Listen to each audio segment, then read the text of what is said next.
My name's Dave Voigts. I'm a former naval officer. I'm a graduate of the United States Naval Academy. I have a degree in control systems engineering. I worked in electronics warfare and nuclear engineering. And while I was in the service, I found out there is an ongoing, non-consensual human experiment that's testing a human-machine interface weapon. So I'm walking across the country. I started out in the Atlantic coast in a place called Lewes, Delaware. And I walked here to Olin, Illinois. I'm heading west on U.S. Highway 50 towards California. I've tried to talk to all the newspapers and radio stations along the way to try to raise awareness, and I'm passing out brochures and business cards to folks to raise awareness for this group of human subjects that are seeking assistance. You can reach me at my name, David Voigts, last name spelled Boigts, on Facebook. Also, the Facebook page, TI in America Cross Country Walk, GoFundMe page, TI in America Cross Country Walk, and I do tweet on Twitter at David Voigts, or at David Voigts 1911. Welcome back to the Power Hour. Thank you for joining us. It's all about the truth. Sometimes the truth hurts.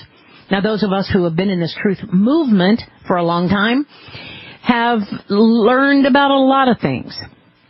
Some at first we thought, no, that can't be true. And then we find out it is. And then we go on to search other things. And that's why we have this huge listenership to the Power Hour, full of people who question just about everything. And why? Because we've been lied to too many times. Joining us today is David Voigts. He is a former naval officer, graduate of the United States Naval Academy in Annapolis, Maryland. He earned a degree in control systems engineering. He worked as a surface warfare officer in electronic warfare and nuclear engineering jobs. And while in the service, David learned of an ongoing non-consensual human experiment testing a human-machine interface weapon. The program is testing technology similar to those used in modern prosthetics. A similar program was revealed in the 70s when the government agency was caught dosing unsuspecting citizens with LSD. We're going to be talking to him about a number of experiments, but also the main issue of our program today is the harassment, the non-consensual testing on people of electronic harassment. David Voigts, thank you so very much for joining us on the Power Hour today. Thank you for having me. Happy to be here. You have done an amazing thing, number one. I mean, just going as an enlisted man into the Navy and then been chosen to go to the Naval Academy. That right there says you're a pretty smart guy. You're doing a lot of things right during that time. And then you got your degree in control systems engineering, and you were in the military. How many years, David? Just about 14. 14 years. You joined after the Gulf War, so you didn't get impacted by that, which we're glad of. But you've been looking at a lot of the experiments that we covered in Beyond Treason, and I'm glad to talk to you about it today. But the reason we have you here today is because you're doing a public outreach campaign. You're walking across the country to tell people about a huge problem. What is that problem, David? Like you mentioned there's an ongoing non-consensual human experiment that's testing a human-machine interface weapon. So back in the 60s, there was the MK Ultra program that a lot of people started talking about that, and they were dismissed. And then eventually in the 70s, it was revealed during the Church Committee and the Vice President Rockefeller's commission that there was this MK Ultra program, and they came back in 1977 and did a full dressing down in front of a joint committee and revealed that, they had found these 20,000 documents through Freedom of Information Act request.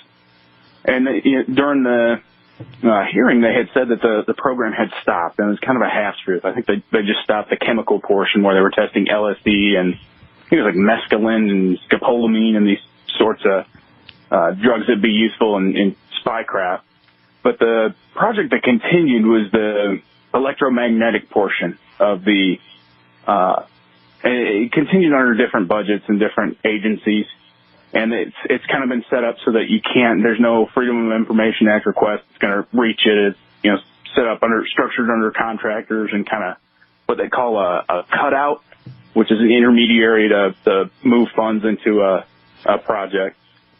And so we're just, like I said, I got a degree in control systems engineering, and where we're at with the technology, with the modern computers, the ability to do brain decoding. Now, we don't know what the electrical wiring diagram for the human brain is, but with strong algorithms and a given input, you can look at the response of the various brain waves and do brain decoding.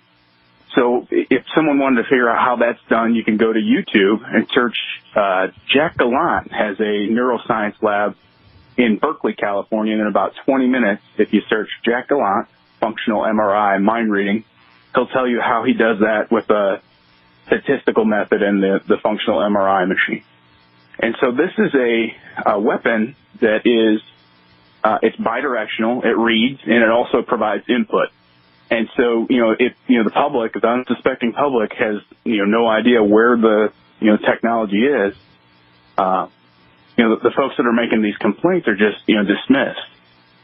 Mm-hmm. And so, I did the normal outreach, and I did, told people around me, what I knew about this, and that, hey, this is, we have a Bill of Rights and Hippocratic Oath, and we're, supposed to be following the Nuremberg Code, following the, trials at Nuremberg after World War II.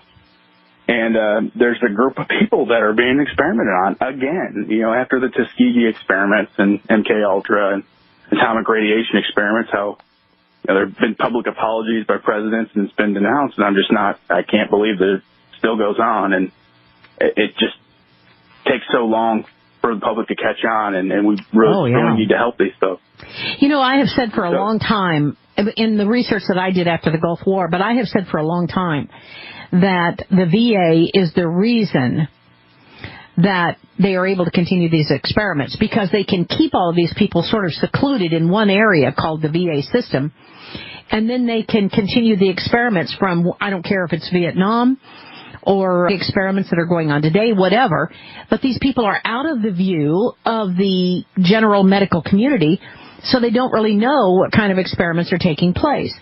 And that is why they're able to keep the idea that there is no Gulf War illness or Agent Orange was not a problem for so long, is because of the VA hospitals. Now, if they were forced into a TRICARE situation or using regular hospitals, then the game would be up to a certain extent. And this is the way they continue the experimentation and the documentation of all these drugs that were used. The thing about Jacob's Ladder, that story, the movie that came out, the drugs that were used on these people, unsuspecting, without their consent. All right, your situation is not drugs, but it is electronic harassment, you say. Tell us what electronic harassment is, and tell us what electronic harassment is. Okay, so the body works on bioelectricity. It's a minor amount of energy that's required to interface and fire neurons.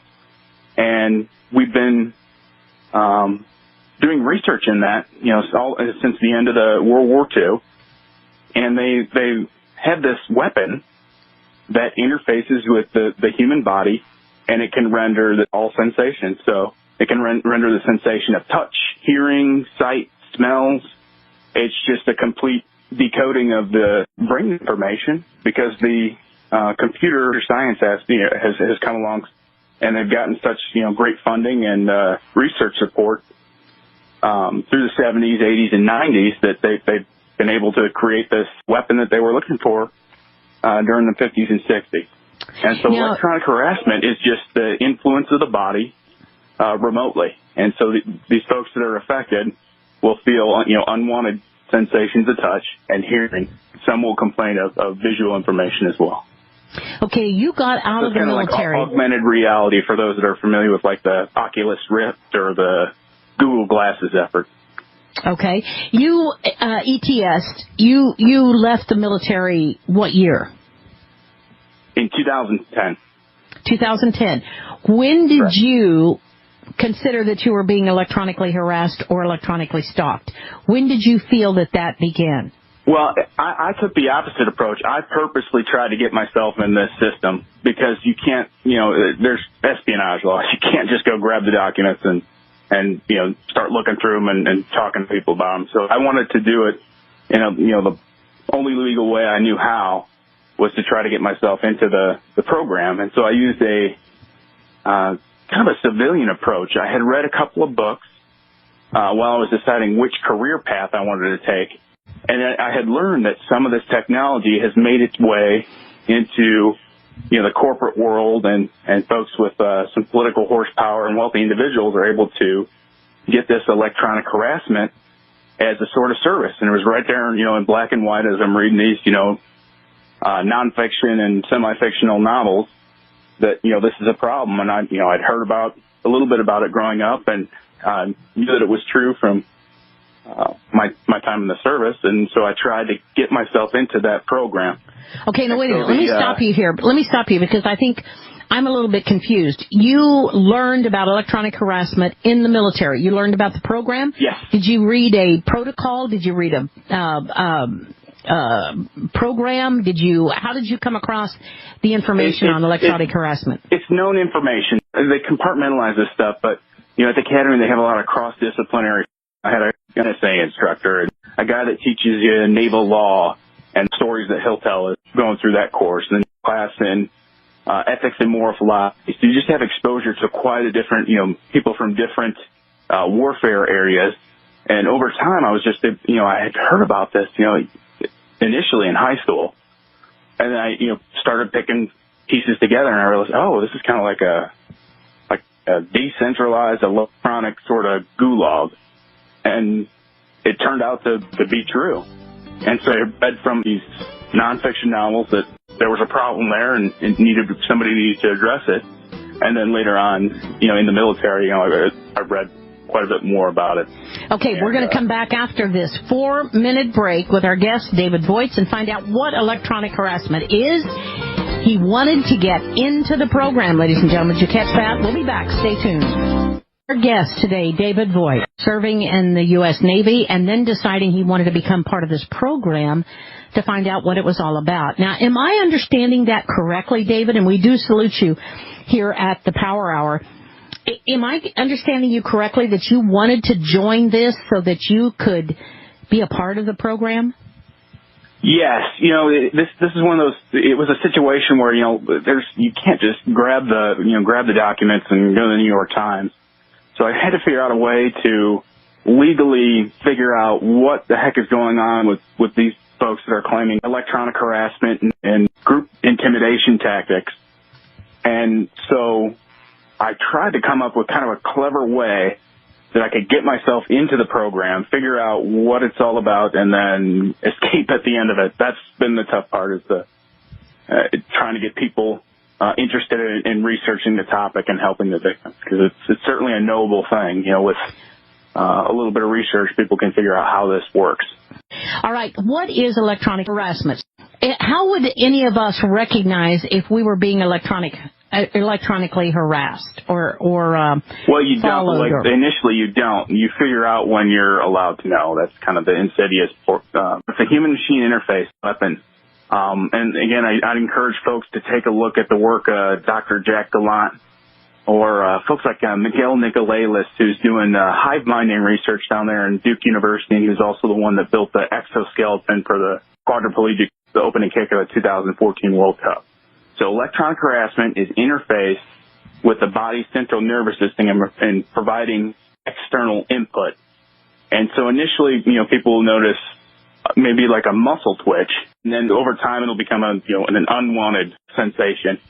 People understand, okay, we can record a sound, and we've been doing that since the 19th century, and you can play it back, and we can talk to someone over the phone from 2 states away, or we can record visual information and, record a movie, and you can play that back at any time. This is the transmission of, all sensory data.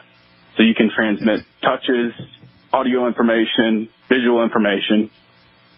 And so these people are being harassed through an interface into their own nervous system. All right. So in 2010 you left the military, but then when did you first notice or when did you first become involved in the program of electronic harassment, and what did they call it in the military? In 2003, I actually started pursuing this, trying to get into the program, asking questions, communicating with people who might have access to it. And then the electronic portion was 2012 for me. So it was after you had been out of the military then that you were being electronically harassed. Did you keep contact with the military? Did you actually tell them, look, I want to be a guinea pig? I want to be a part of this program? Yes, I did. Yes, I did. Oh, really? It's kind of there are people around you, they warn you, and they're like, you know about this program? Like, yeah, I'm trying to get into it. We have to stop it. Okay, what did they call it again? What did they call it in the military? Psychological warfare. Oh, it's part of psychological warfare. Is it under the Department of DARPA? Is it under DARPA? It's going to be a lot of folks. So they're going to have, guys out of NSA that do this stuff. And there'll be more of the tech end of it and electronic signals and that sort of stuff. And then you've got, of course, guys out of CIA that will do this abroad. And then FBI did this under their program COINTEL Pro. A lot of people remember where, they bugged Martin Luther King Jr.'s apartment and then sent him a horrible letter demanding that he commit suicide. And that's kind of what this program is. It's a forced suicide, forced homicide. Wow. They're trying to make the target's life horrible. Can it be used in people like Orlando? That's my question when we come back.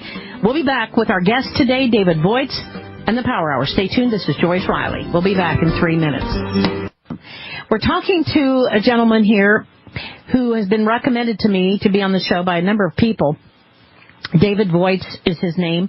He joined the military, the Navy, went to the Naval Academy. Then he wanted to be placed in the electronic harassment program. He was placed in that program, and now he's traveling around the country to let people know about the program. So before we get to the Orlando issue, David, why is it that you got involved in the program, you consented to the program to become a guinea pig, and now you're traveling around the country to tell people about it? Are you sorry that you made that decision? No, the Academy has a pretty robust character development program. So they you have a class in ethics and moral philosophy, and you have a naval law class. Humanities classes, you'll read from Solzhenitsyn and learn what happened in the Gulag in Russia. And just from all those experiences, you just kind of get a strong moral compass. When you're presented with a situation, right or wrong, you're able to look at all the facts and make the right choice. And this is the right choice when you've got, thousands of Americans who are being tortured with a human-machine interface weapon. I mean, it's a pretty easy decision that it has to be stopped. Somebody has to step up and say, this program is not legal. It has to be brought before the Congress, and it needs to be. So you joined it, but now you're trying to say that it needs to be stopped. So you found out what it was all about through being in the program yourself. I knew a few things, but as an engineer, you go right down to the equipment problem or the system problem or admin problem, and you critique. You observe and look at the information and look at the trends, and you critique the information. This is what I did in this situation. I got into the program. I looked at all the literature on the topic. There's something like 50 books that I've found on this topic. I've read maybe 12, and then I recommend 5 or 6 to people that they can read in an afternoon or two and understand. Okay, what are some of those books? What are some of those books that people might want to read? To understand this program, there's 4 or 5 books in this topic. I'd start with Dr. Robert Duncan's How to Tame a Demon, and he's interviewed 1,000 or so of the victims, and he's boiled it down to 80 or 90 pages of what are the most commonly asked questions by the people that are in this non-consensual experiment. It can be read in a couple hours. The second one is Guinea Pigs by Dr. John Hall. He's a doctor out of San Antonio that come across this program as well, and he's done I think a decade worth of outreach trying to let people know, hey, here we go again. Mm-hmm. And then I go back to Dr. Robert Duncan. He's more of a technical manual on this topic called Project Soul Catcher that details the science behind this technology. And then for a novelist approach, I'd check out 1996 by Gloria Naylor. And then there are 4 research scientists that are doing work with this technology in an unclassified setting that you can get on YouTube, look at their work, and understand how this program works. The first being Jack Gallant out of University of California at Berkeley. If you go on the internet and search Jack. Okay, is that spelled Gallant? Gallant? Gallant, Jack Gallant. Okay. And if you type in mind reading, functional MRI, in 20 minutes he can explain how the passive portion of the program works. Then I'd look at Miguel Nicolelis' work out of Duke University. He does hive mind research. He published in Nature Neuroscience last fall, showing how this hive mind technology works with rhesus monkeys and rats. And then you can kind of expound that if you look at Robert Duncan's work, he's a guy that has multiple degrees, came out of the CIA, and is telling people that, here's the military application of this technology. Okay, now let me ask you. Okay, that's a lot to start with there. I appreciate all that good information. Mm-hmm. But why is it that you're not afraid now? You're traveling around the country. You're walking across the country. You've got a GoFundMe account, which I want you all to consider donating to. But you're doing this because you want the program stopped. Why are you not afraid that they might just kill you or do away with you at a time when you're trying to tell how bad this program is? Well, fear doesn't come into it. This is an issue. You're a military officer. You learn from, World War I, where, you're doing trench warfare. They blow the whistle, and then sometimes that's it. That's the last time you get out of that trench. Or, World War II, the lives lost in that. I mean, it's just your function in society. You're there to protect the people. And so fear doesn't really become part of it. You just have a job I'll tell you what, try to do the best you can. Well, I appreciate that, but if I were being slammed by electronic harassment, I was an Air Force officer, I can assure you I'd be scared if all this stuff is coming at you. And that's what we need to get to in just a second. But the question I ask you regarding could it be done could a killer be created by this? Yes, and it has. By this equipment? And everyone in America has seen it. You've seen a couple of I get scolded for this whenever I try to talk about it, because this group calling themselves targeted individuals, some of them don't like it when you talk about this, but it needs to be said. There's evidence that a couple of these shooters were in the program, and not only knew they were in it, and they were trying to draw attention to this issue, because every time, there was just no outlet. No one would talk to them, and they would get dismissed whenever they tried to discuss this horrible crime. Was one of them the Navy shooter in Maryland? What's that? Was it one of them the Navy shooter in Maryland? Yes, the Navy shooter, and then the shooter at Florida State University. And then I would also, from what I've seen, there's a gal up in Toronto that's on trial for stabbing another girl I don't know how to pronounce the name. I think it's Rohini Basir. But I looked at what she wrote, and it looks like she's probably in this program as well. Now, how can you tell?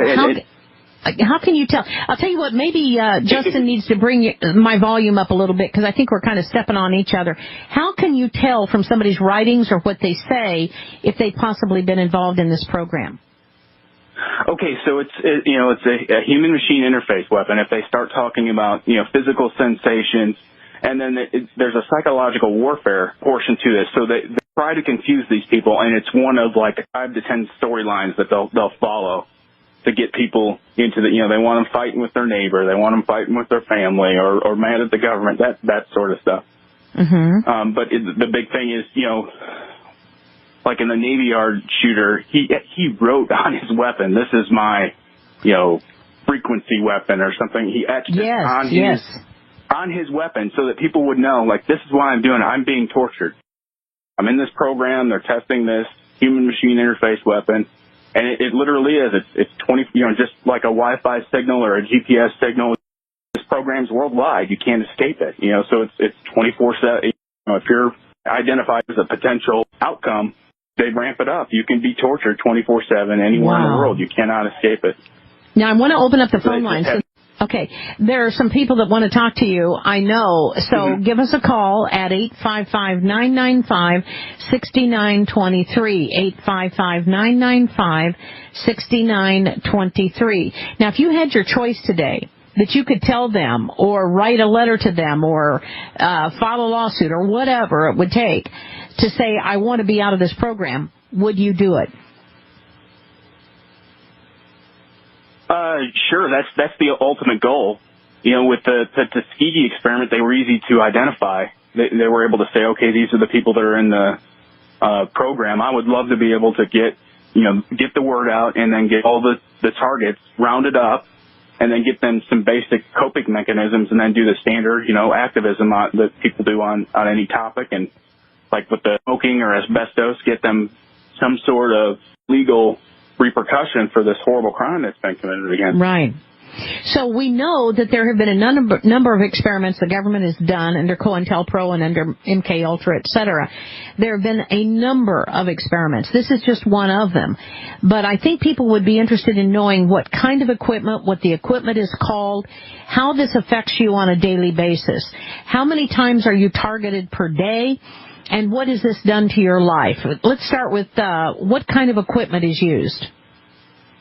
The only people that are going to know exactly what equipment are the ones that are trained on it. So this is one of those things that unless you were hired on in this program and you've had 3 years if you're an operator, or if you were a scientist and developed it and you were took 10 years with the R&D group, those are the only people that are going to know exactly what the technology is called. Okay. And we're trying to get to the point where we can get a legal opinion that will say, if you worked on this, come forward because you're protected. The national security button doesn't work in this situation because people are being tortured with it. That comes first. Okay. Is this part of the voice to skull? Is this part of the voice to skull technology? Yeah, and there are three or four technologies that I know of. One of them being ultrasonic heterodyning, which it's like the audio spotlight. If you research, if you Google audio spotlight, that's what that technology is. There's one called bone conduction. One of the major news outlets published on that last fall as a quote unquote new discovery. You can find that in the kind of like the special warfare books where some of the guys that wrote books in the 90s, they've had that since at least the 80s and 70s where they were using in special warfare and spycraft. And then the other one is called the microwave hearing effect, or the fray effect. And that one's a remote way of communicating with a person using differential spatial effects based on heating and cooling. Okay, how does this impact your life? What does this do to you on a daily basis? So, say for the folks that get the audio stuff, they can just talk to them all day. It'd be as if you get someone on the cell phone and you can never turn it off. They can just talk them to their death, basically.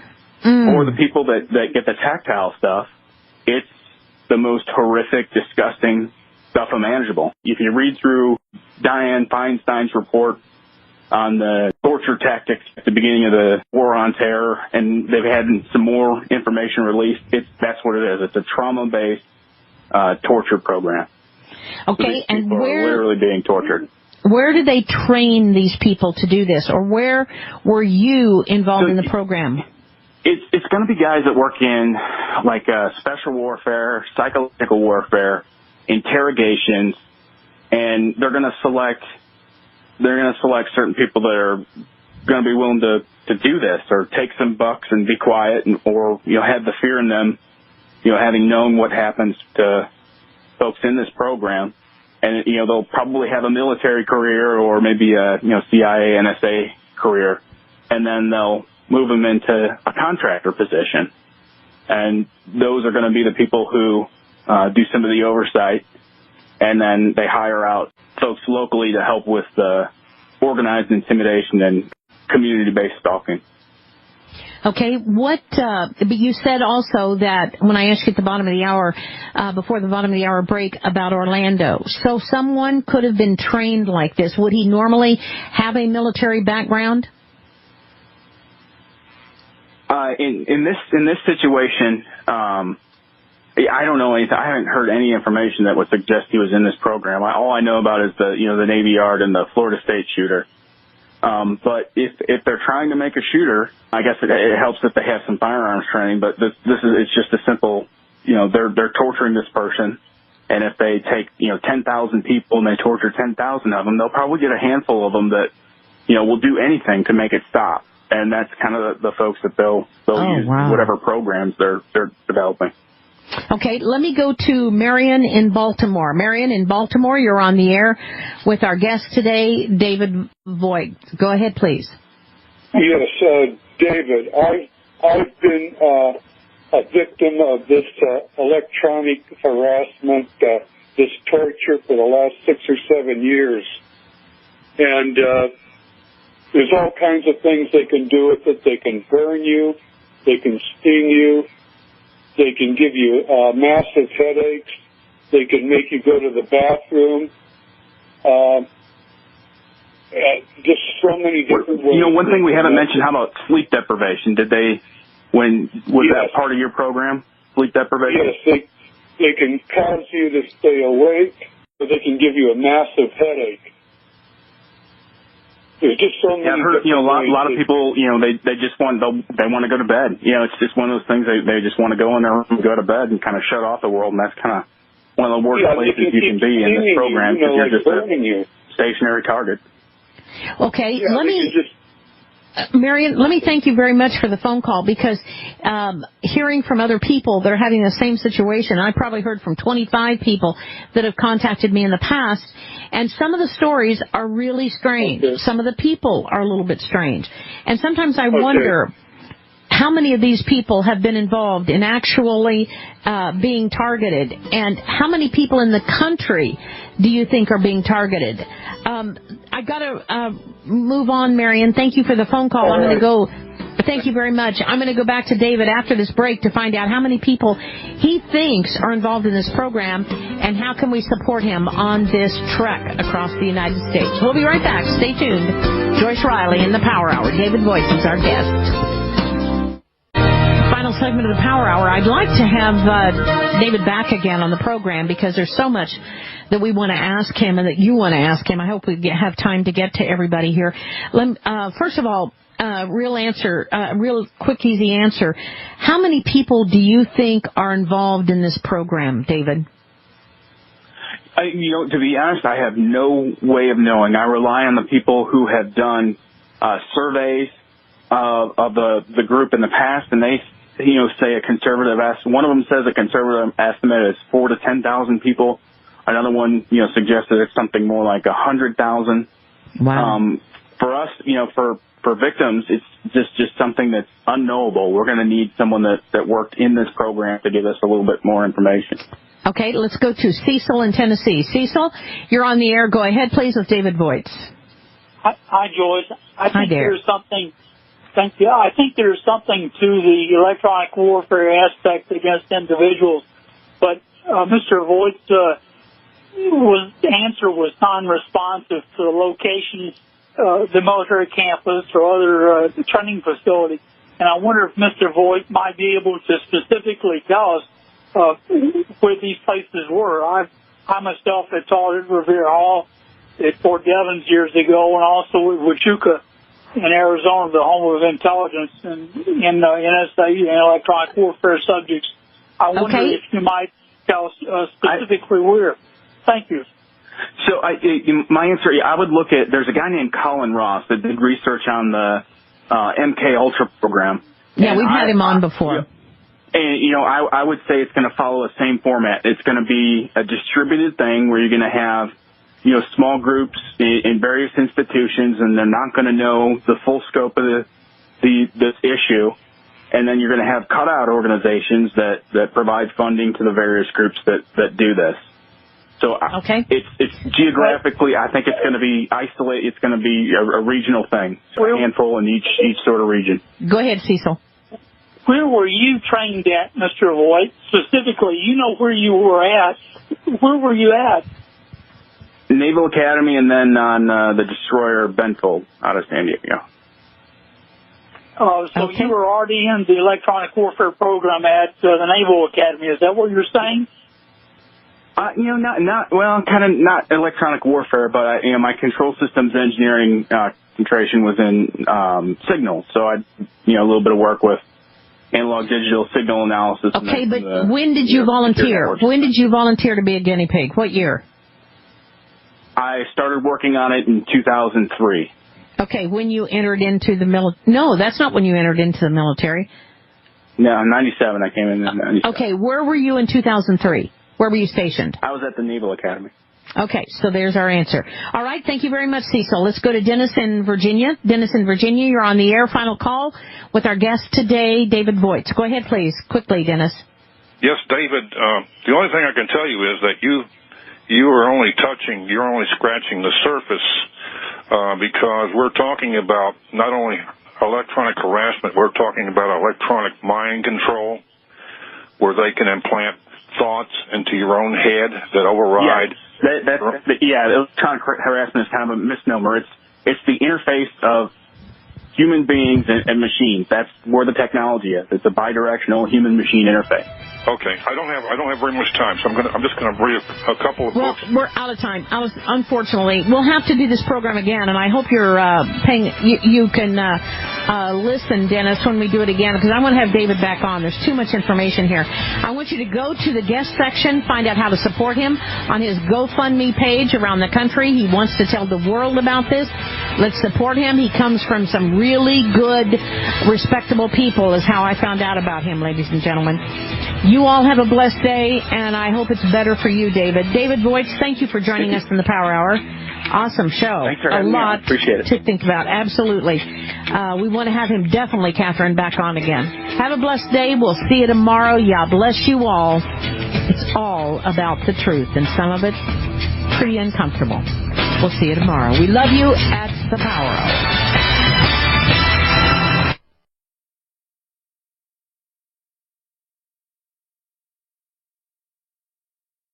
A former naval officer and graduate of the U.S. Naval Academy, David Voigts, is voyaging across America from Delaware to California along the American Discovery Trail and U.S. Highway 50 to raise awareness for a growing group of victims, including men, women, and children being assaulted with electronic weapons. He started his journey in May and plans to take several months to complete the journey, educating the community wherever he goes while carrying a portable backlit billboard capable of scrolling text messages. I've got David on the line with us now. What a valiant effort, David. Where are you now? Hey, George, I'm in a place called Gray Summit, Missouri. It's just a little bit west of St. Louis. I know it well. Very close. And, of course, 9 years in the Navy as well, so thank you for serving. Now, tell me a little bit. How did this all start? How did you decide you wanted to raise awareness to this kind of electronic assaults? Well, like you said, I'm a former naval officer, graduate of the United States Naval Academy. I have a degree in control systems engineering. I worked in electronics warfare and nuclear engineering jobs as a surface warfare officer. And while I was in the service, I found out there is an ongoing, non-consensual human experiment, and it's testing a human-machine interface weapons system. So kind of in practical terms, it's the same sort of technology that's used with the modern prosthetic limbs.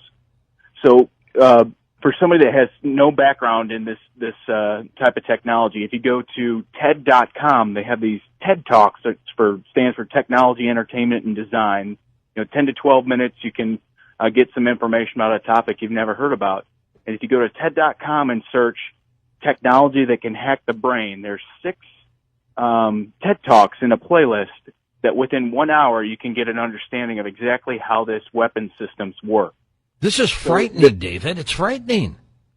It is. It's absolutely amazing in that, with before the 2014 World Cup, they were able to get a guy that had been in as a paraplegic, was in a motorcycle accident. They built him an exoskeleton and were able to, through brain decoding, allow him to, through thought alone, stand up and kick the opening kick of the World Cup. Unbelievable. But on the opposite side of the spectrum, there's a group of people that are in a non-consensual experiment. They're calling themselves targeted individuals, and they are literally guinea pigs testing this technology.